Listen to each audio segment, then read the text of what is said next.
서울대 도서관에서 책을 가장 많이 빌린 사람은 누구일까요? 대학신문은 지난해 무려 344권을 빌린 대학원생을 만나 이야기를 들어봤습니다. 네, 안녕하세요. 저는 서울대학교 인문대학 고고미술사학과 20학번 장희은 학생입니다.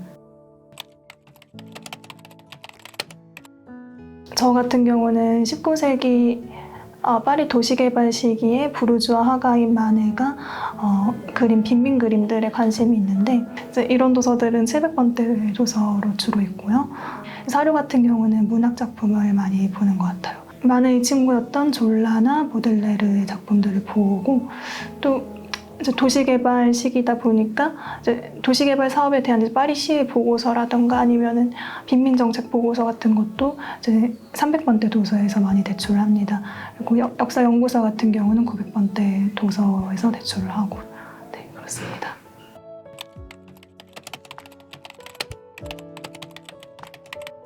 우리 학교 도서관이 올해 소장하고 있는 장소 수가 370만 권 좀 넘는 거로 알고 있어요.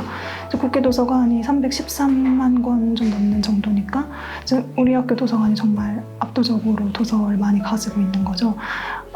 이제 연구자한테는 자기가 필요로 하는 책, 그리고 아직 내가 필요로 하는지 스스로도 모르지만 나에게 필요할 책이 지척에 있다는 게 정말 큰 축복이기 때문에 네, 저희 학교 도서관이 공부하는 사람들에게는 참 좋은 공간입니다.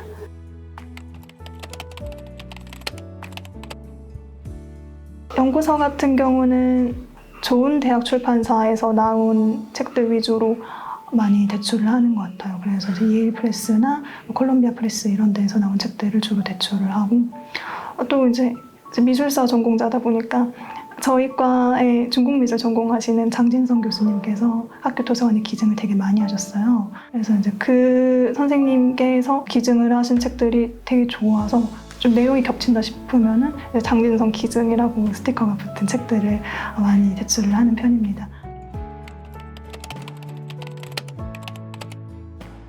또 이제 소설 같은 경우는 이제 휴식 시간에 주로 읽기 때문에 보통은 제가 좋아하는 작가들 위주로 많이 이제 읽었어요. 뭐 저는 해밍웨이나 피츠제럴드나 오스틴도 좋아하고 헤르만 헤세도 좋아합니다.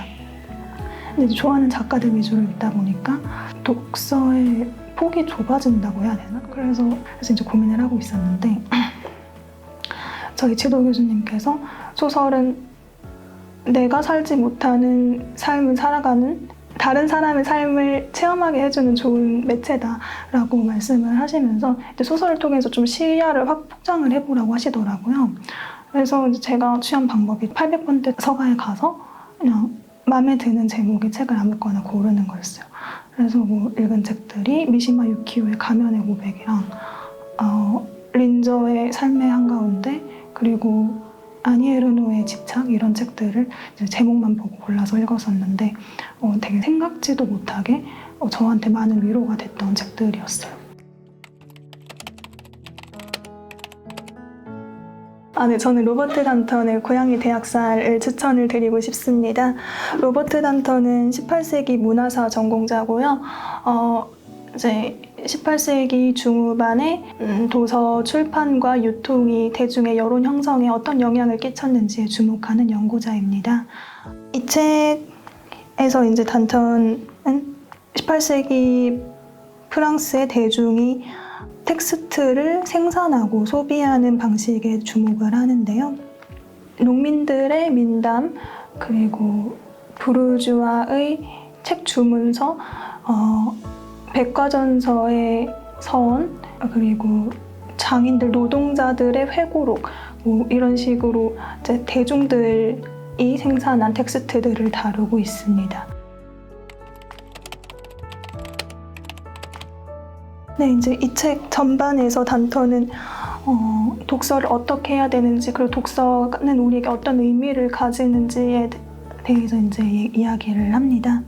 이제 단턴 같은 경우는 이 책에서 18세기 사람들이 텍스트를 수동적으로 읽는 대신에 텍스트에 자기 자신을 던졌다라고 이야기를 해요. 그리고 자신이 읽는 모든 것과 자신의 삶을 연결을 시키고 자신의 관점을 가지고 자신이 읽은 모든 것을 사색했다라고 밝혔습니다. 저는 단턴이 말하는 18세기 독서법은 오늘날까지도 통용이 될 거라고 생각을 합니다. 이제 제가 사실 대출 건수가 제일 많아서 지금 이 인터뷰를 하는 것을 알고 있어서 이런 말을 하는 게 좀 우습기도 하지만 단턴은 18세기의 독서혁명은 이제 광범위하게 읽는 데서 발발을 한 게 아니라 이제 책을 집중적으로 읽었기 때문에 가능했던 거라고 말을 하고 있습니다.